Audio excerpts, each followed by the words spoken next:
Hello अस्सलाम वालेकुम viewers. आज जो मैं रेसिपी शेयर करने वाली हूँ आपके साथ वो है नली निहारी की, बीफ नली निहारी की रेसिपी विद निहारी का मसाला बनाने की, होममेड मसाला बनाने की रेसिपी मैं बताऊंगी आपको कि घर में आप निहारी का किस तरीक़े से मसाला बना सकते हैं और आराम से आप वो सेव करके रख सकते हैं 1 मंथ के लिए, मतलब एवरी टाइम आप सेव करके रख सकते हैं।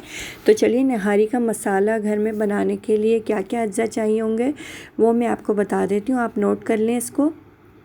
तो ये सबसे जो दूर कटोरी रखी हुई है पहले उसमें बताती हूँ। देखिए, तेज़ पत्ता है, मैंने तेज़ पत्ता ले लिया, और ये है मेरे पास दालचीनी 2 टुकड़े लिए हैं मैंने। इसमें है बड़ी इलायची और बादियान के फूल। जितनी क्वांटिटी में आप ज़्यादा बनाना चाहते हैं, सेव करना चाहते हैं, तो आप इसकी क्वांटिटी डबल कर दें, ट्रिपल कर दें।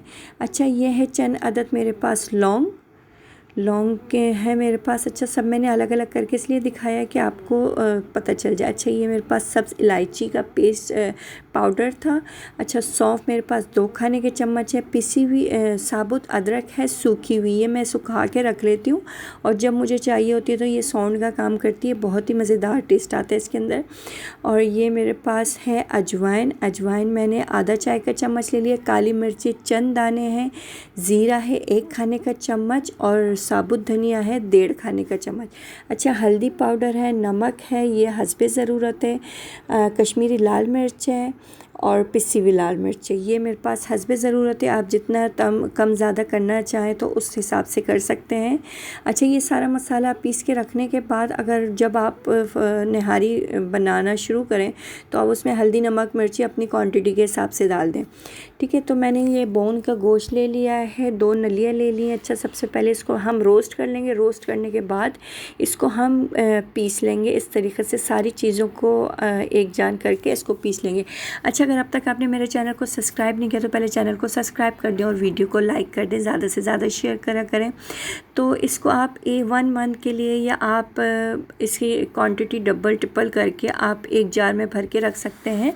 और मैं आपको आगे बिरयानी का मसाले की भी, होममेड बिरयानी का मसाला कैसे बन के आप सेव कर सकते हैं उसको, अचार गोश्त मसाला है, ये पहले मैं वीडियो बना चुकी हूँ, लेकिन उसकी मैं फुल वीडियो मसालों की नहीं बनाई थी मैंने। तो चलिए, अब मैं 1 बाय 1 करके जैसे जैसे मैं रेसिपियाँ आपके साथ शेयर करती रहूँगी उस हिसाब से फिर मैं आपको मसालों की रेसिपियाँ, जो मसाले मैं बना के घर में रखती हूँ, उसको मैं आपके साथ शेयर करूँगी। अच्छा, मेरा थोड़ा सा कैमरा खुला रह गया था और जब मैंने मसाले ऐड कर दिए थे पीस के, तो उसके बाद मेरा कैमरा बंद रह गया था थोड़ी देर।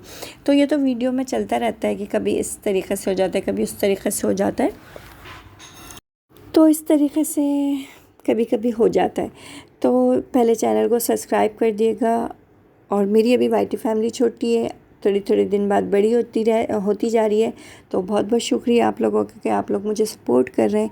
अच्छा, ये सारे मसाले मेरे पास पिस चुके थे और सारे मसाले मैंने इसके अंदर डाल दिए थे। बस थोड़ी देर कैमरा नहीं ऑन हुआ था, मैंने जब देखा तो कैमरा ऑन नहीं था। तो इसको एक जान कर लेंगे। सारे मसाले को पीसने के बाद इसको आप एक जार में भर करके रख सकते हैं और ये ईज़िली आप ख़राब तो बिल्कुल ही नहीं होगा, क्योंकि मसाले अगर आपको उसको फ्रिज में रखना है तो वो बहुत ही ज़बरदस्त ट्रिक है कि आप इसको सारे मसालों को, मैं तो ये करती हूँ, सारे मसाले रेडी करने के बाद उसको फ्रीज़ कर लेती हूँ, फ्रिज में रख देती हूँ, फिर उसको मैं यूज़ कर लेती हूँ। चलिए, रेसिपी को आगे बढ़ते हैं, बहुत बातें हो गई, तो चलिए रेसिपी आगे आप नोट आउट कर लें। एक पतीली ले लेंगे हम, इसके अंदर हस्बे ज़रूरत मुझे ऑयल डालना है। ऑयल डालने के बाद इसके अंदर मैं सारा गोश्त ऐड कर दूंगी। ना इसमें प्याज डलेगी, ना दही डलेगा, ना टमाटर डलेंगे इसके अंदर। बस यही जो मसाला है और आटा और बेसन को हम भून लेंगे। वो आगे जाके मैं रेसिपी में आपको बताऊंगी कि किस तरीक़े से मैंने रेडी किया है। तो ये हड्डियाँ, नलियाँ और ये जो मेरे पास बोन का गोश्त है, ये मैंने इसके अंदर डाल दिया है। इसको अच्छी तरीक़े से हम फ्राई कर लेंगे। फ्राई करने के बाद जितना भी इसका कच्चापन होगा ना, वो निकल जाएगा। अच्छा, लहसुन पेस्ट में इसमें 3 खाने के चम्मच ऐड करूँगी। 3 खाने के चम्मच इसके अंदर मैंने सिर्फ ओनली लहसुन पेस्ट ऐड किया है, क्योंकि अदरक मैं मसाले में डाल चुकी हूँ, खुश्क अदरक। तो इसको अच्छी तरीक़े से हम भून लेंगे। भूनने के बाद इसका जितना भी कच्चापन है वो सारा निकल जाएगा। अच्छा,